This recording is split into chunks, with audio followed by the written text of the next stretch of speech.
Fala pessoal, tudo bem com vocês? Aqui é o Jonathan falando. Estou aqui para falar da Série C do Campeonato Brasileiro. Estamos no período de pausa de São João, então a Série C só volta agora no final de semana, dia 28.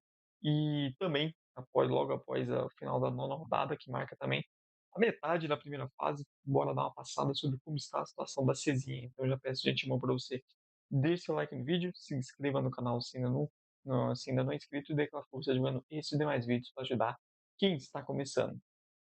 Vamos lá, começando lá na metade de cima da tabela, começar com quem realmente bem demais na fita, começando justamente pelo líder, Caxias, com 18 pontos, 6 vitórias, nenhum empate, 3 derrotas, 16 gols, melhor ataque, 11 gols sofridos, ali do G6, a terceira pior defesa dos times ali que estão no G8, na verdade.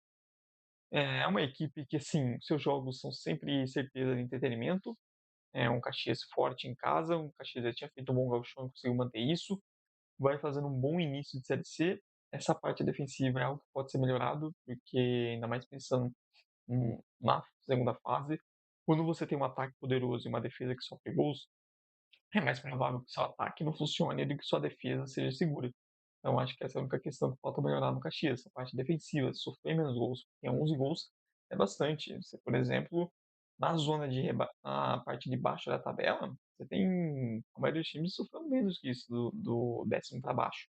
Se pegar a segunda metade da tabela, só Figueirense, Itabaiana e Confiança sofreram mais gols que o Caxias. Então, assim, pode sofrer menos, pode ter menos emoções nos seus jogos, pode ser ter um ataque funcionando mais sem comprometer a defesa, mas ainda assim é um ótimo começo e vai a cada rodada solidificando seu lugar entre os oito. Depois do Caxias, a gente tem um grupo, contando já do que é a diferença de pontos do Caxias, que é o primeiro, o Brusque, que é o sexto, de 3 pontos apenas. Então você tem 6 equipes separadas por 3 pontos. A Ponte Preta é a segunda com 17. Em terceiro temos o Ipiranga com 16, o quarto Londrina também com 16, e em quinto o CSA com 16, e por fim, em sexto, o Brusque. A Ponte Preta que fez um ótimo paulista, está mantendo isso ainda, continua sendo um time bastante sólido, não é aquele equipe que vai encher os olhos de quem tá vendo, mas é um time chato de ser batido. Você tem o Ipiranga fazendo um bom início também, nos últimos 3 jogos, 3 vitórias seguidas, vem crescendo nas rodadas, vem embalando e entrou aí nessa parte de cima da tabela, principalmente vencendo jogos em casa. Ainda é um time que também pode melhorar, por exemplo, tem 8 gols marcados e 10 sofridos. Não começou assim tão bem, mas nas últimas rodadas vem crescendo. O Londrina é o Londrina dos empates. São 9 jogos e 4 empates. Então é um time que tem potencial para mais, trocou agora de técnico, vamos ver como vai ser essa nova chegada do Roger Silva. O Londrina que já tinha feito um bom paranaense, já era tratado pela expectativa de ser um dos candidatos ao acesso, pelo trabalho que vem sendo, por ser uma SAF. O ano passado já ter batido na trave e novamente está no G8, está entre os 4 primeiros. É um time bem interessante e para mim já era um candidato e vai se mostrando também isso. O CSA, assim como o Londrina, é um time sólido, um time que já se esperava bastante, não à toa que está avançando bem na Copa do Brasil, é, avançou bem na Copa do Nordeste, é também um time que se fica bastante de olho. E por fim o Brusque vem caindo da Série B, um Brusque que sofreu apenas 6 gols, a melhor defesa ao lado do Náutico, o ataque ainda não engrenou, mas a defesa sólida vem fazendo com que o time consiga se manter no G8. Mas ali de baixo, sétima e oitava posição, aí sim está mais concorrido. E você tem a diferença do Maringá, que é o sétimo. O ABC, que é o 14º, 3 pontos. Então, uma vitória, uma derrota, pode tirar um time ali de dentro do G8 e colocar ele mais próximo da zona de rebaixamento. Essa parte da tabela está muito equilibrada também. Hoje, você tem o Maringá em sétimo, o Maringá é aquilo, imprevisibilidade, é um time que tem um jeito diferente de jogar com o Jorge Castilho, é um time legal de se assistir, os jogos do Maringá também são sempre certeza de entretenimento, porque é um time que está sempre disposto a correr riscos, pela maneira que joga, essa marcação individual, e é um time que vai para cima, não à toa que tem 14 gols marcados e 13 gols sofridos, é um dos melhores ataques, uma das piores defesas da Série C, acho que está faltando mais esse equilíbrio mesmo, o time conseguir se manter mais na parte de cima, está sofrendo um pouco menos no jogo, mas é mais difícil, o Maringá se propõe a isso, ele se propõe a correr riscos, o que gera também expulsões, e as expulsões foram um problema para o Maringá nessa primeira metade de Série C. O Maringá, pelo que joga, pelo que produziu nas partidas, poderia estar numa situação melhor de tabela do que está. Então, agora eu tô sofrendo com desfalques também. Vamos ver como se essa pós-volta, se o Jorge Castilho consegue dar uma equilibrada um pouco maior nesse time. E se parar de sofrer com as expulsões, já seria muito positivo também. Em oitavo, o Ituano que pra mim, acho que vem fazendo uma Série C até melhor do que o esperado, mas foi um Ituano que começou muito bem, mas que a sequência atual de jogos é ruim. Se eu falei que o Ipiranga vem crescendo, por exemplo, o Ituano é o contrário, nas últimas sequências atual tem o jogos CMC. Começou bem, mas vem perdendo força. Vamos ver se essa pausa pode ser fundamental para o Ituano reencontrar o seu caminho, porque são 3 empates seguidos. É um time que está 5 jogos aí sem vencer, e se ficar muito tempo sem vencer na Série C com o regulamento que tem, e por esse equilíbrio de tabela, você só 19 jogos, você ficar muito tempo sem vencer, você pode começar a cair na tabela, e quando você abrir seus olhos, tá mais perto lá de baixo do que de cima. Atrás do Ituano, já ocupando a nona posição, o Náutico. O Náutico que tem uma campanha de 3 vitórias, 3 empates, 3 derrotas. Mas vale citar, desde que o Hélio dos Anjos chegou, o time vem crescendo. A defesa vem sendo um ponto forte, sofreu apenas 6 gols em toda a competição. E vale a pena ficar de olho nesse Náutico. O Hélio dos Anjos sabe montar times competitivos, não tem qualidade da Série C, é uma ótima escolha. E vale a pena ficar de olho nesse Náutico. É um time que pode crescer nessa segunda metade, tem técnico para isso, tem imagem para isso. O São Bernardo está logo atrás com a mesma campanha, 3 empates, 3 vitórias e 3 derrotas. É um time também que ainda não empolga muito, não ganhando nos últimos jogos. Começou melhor, mas também tem ter uma leve queda de desempenho. A pausa pode ser importante para isso. É um São Bernardo me parece mais fraco do que em relação a anos anteriores, em que bateu na trave pelo acesso, ele está chegando com menos força. Um pouco decepcionante, porque fez um Paulistão muito bom mais uma vez, então eu esperava um São Bernardo mais forte, conseguisse manter mais o nível e tivesse mais ou menos próximo onde a Ponte Preta tá. A minha expectativa do São Bernardo era isso, era um time mais na parte de cima da tabela, né, e vem sofrendo com regularidade até aqui na Série C. Atrás dele, o Floresta sendo uma grata surpresa, porque era um time colocado como um forte candidato a rebaixamento. Começou as primeiras rodadas não tão bem, mas conseguiu emplacar uma sequência de bons resultados. Chega essa primeira essa final de primeiro, vamos dizer, primeira metade, né, dessa primeira fase no meio de tabela, uma posição hoje segura, está 4 pontos acima do rebaixamento, está a 1 ponto do G8, fazendo o campeonato acima do esperado, e assim, o Floresta parece que vem se especializando cada vez mais em sobreviver na Série C. Não consegue montar times até hoje para brigar por acesso, para sonhar com G8 e tal, mas também vai conseguir montar times o suficiente para se manter seguro, para se manter dentro da divisão. E se conseguir manter essa pegada positiva da sequência recente, pode conseguir isso até com facilidade, até que sabe se é uma classificação, não seria nada impossível. Quem começou muito mal e vem melhorando recentemente é o Guarani. O Guarani começa a Série C de maneira trágica, de maneira muito preocupante, porque o Paulistão já deixou alguns sinais de preocupação no torcedor. O Guarani troca de técnico, aposta para mim alto no Marcelo Fernandes, que era o auxiliar do Santos, né? Que em seu primeiro trabalho de verdade e o começo vem sendo positivo. O Guarani vem crescendo desde a chegada dele, são os últimos 4 jogos a equipe não perdeu e vem conseguindo sair. Né? O Guarani estava na zona de rebaixamento, agora está já em 12º, 11 pontos, já está mais próximo do G8 do que da zona de rebaixamento. A Série C tem essa dinâmica até pelas rodadas, e para o que interessa, ele está entre os 8. Você pega uma sequência de 3, 4 jogos sem perder, você consegue sair lá de baixo para cima, da mesma maneira. Um time que pega uma sequência jogos sem vencer, consegue tranquilamente sair da parte de cima da tabela e se aproximar lá de baixo. E o Guarani vem passando por isso. Também a chegada de reforços, porque o time precisava de reforços, né? Não só troca de técnico, a chegada de jogadores. A diretoria realmente decidiu finalmente começar a se mexer mais no mercado. O Guarani dá indícios de que o pior já passou. Vamos ver se após a pausa mantém isso, mas eu acho que nesse primeiro momento o Marcelo Fernandes conseguiu estancar essa sangria, tirar o time do rebaixamento, abrir pelo menos uma rodada de distância e dar um pouco mais de calma para o trabalho poder funcionar.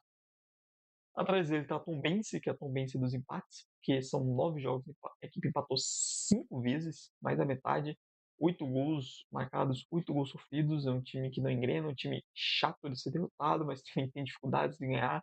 A defesa consegue ser sólida, mas o ataque não está funcionando. Claramente vai precisar de reforços para o setor ofensivo, se quiser dar um salto a mais. Está fazendo um campeonato que o mantém fora do rebaixamento, mas também é um campeonato que não o coloca como um forte candidato a G8.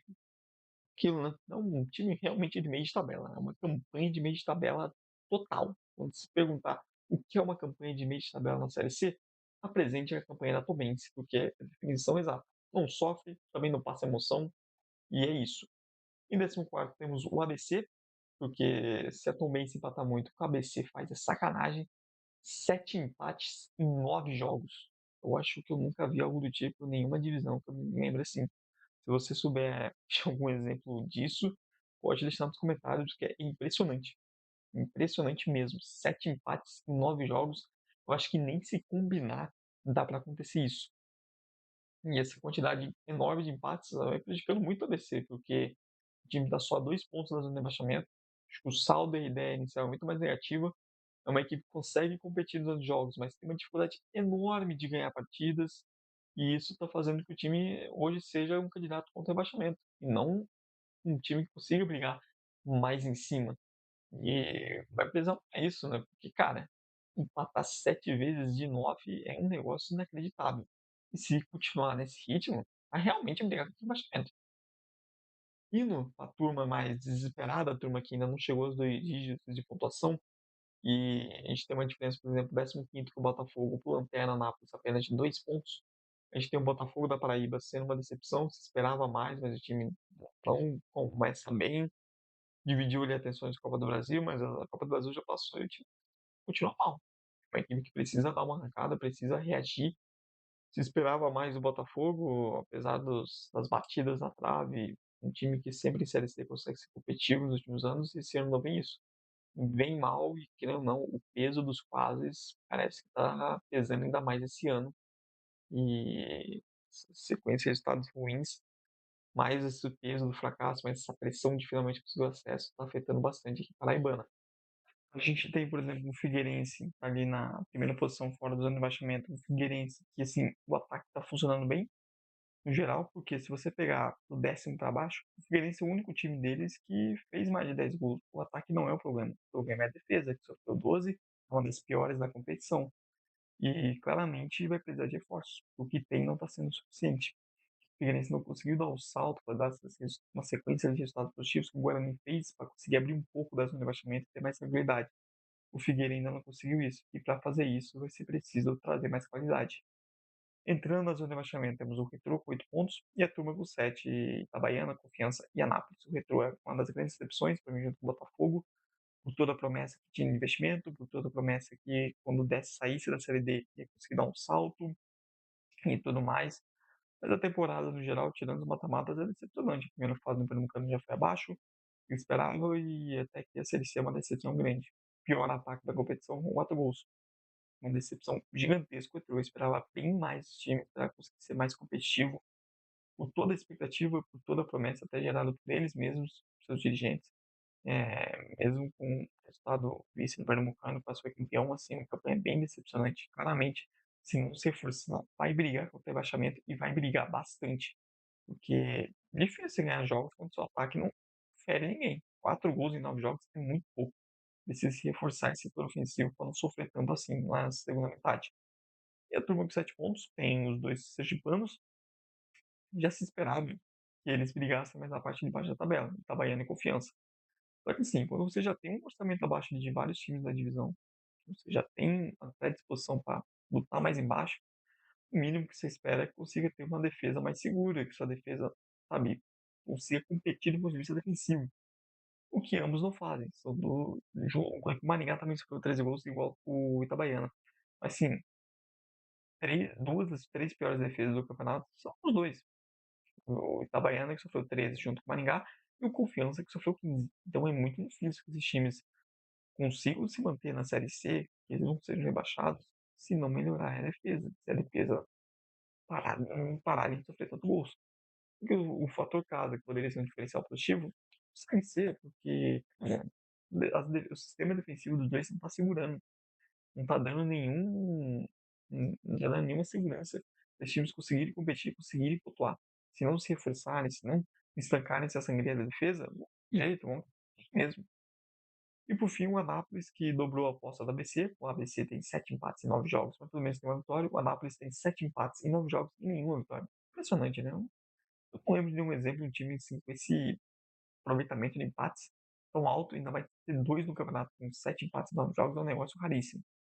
E, cara, o ataque do Anápolis é um dos piores da Série C, o time consegue até competir no seu modo, a defesa não tá deixando o time na mão, tudo assim, mas não dá. Se o ataque não consegue ferir ninguém, se o time quando tem vantagem não consegue manter, não tem jeito. Se o fator casa também não existe, fica muito difícil.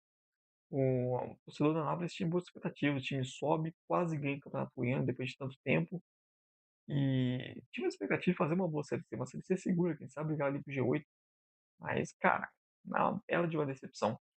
Assim como eu disse pro Petrô, o que tem ali tá claramente não dá conta. Vai precisar de reforços. Eu pego o Guarani como exemplo. Começou a reforçar, principalmente o ataque. Agora, o ataque do Guarani também é bem abaixo. O time começou a ganhar jogos. E vem começando a saltar na tabela. Se não se reforçar, se não se reforçar com qualidade, o campeonato do Anápolis vai ser esse, lutar contra o rebaixamento, lutar firme. Porque como você vai se permanecer numa divisão se o seu time não consegue ganhar de ninguém? Muito difícil, né? Não vai conseguir permanência só à base de empate, mas que o time esteja se esforçando para isso. Não dá mais para empatar os 19 jogos, só agora 17. 17 pontos possivelmente não é o suficiente. Então vai precisar vencer partidas. É isso aí, pessoal. Essa foi a minha passada, a minha opinião sobre como está a situação da Série C. Peço você nos comentários deixar se você concorda, discorda com coisa que eu falei e também seus destaques positivos e negativos da Czinha até aqui. Não esqueça de dar like no vídeo, se inscrever no canal se não for inscrito e dar aquela força de mano esse e demais vídeos para ajudar quem está começando. Muito obrigado mesmo por você que veio até o fim. Tchau, tchau e até a próxima.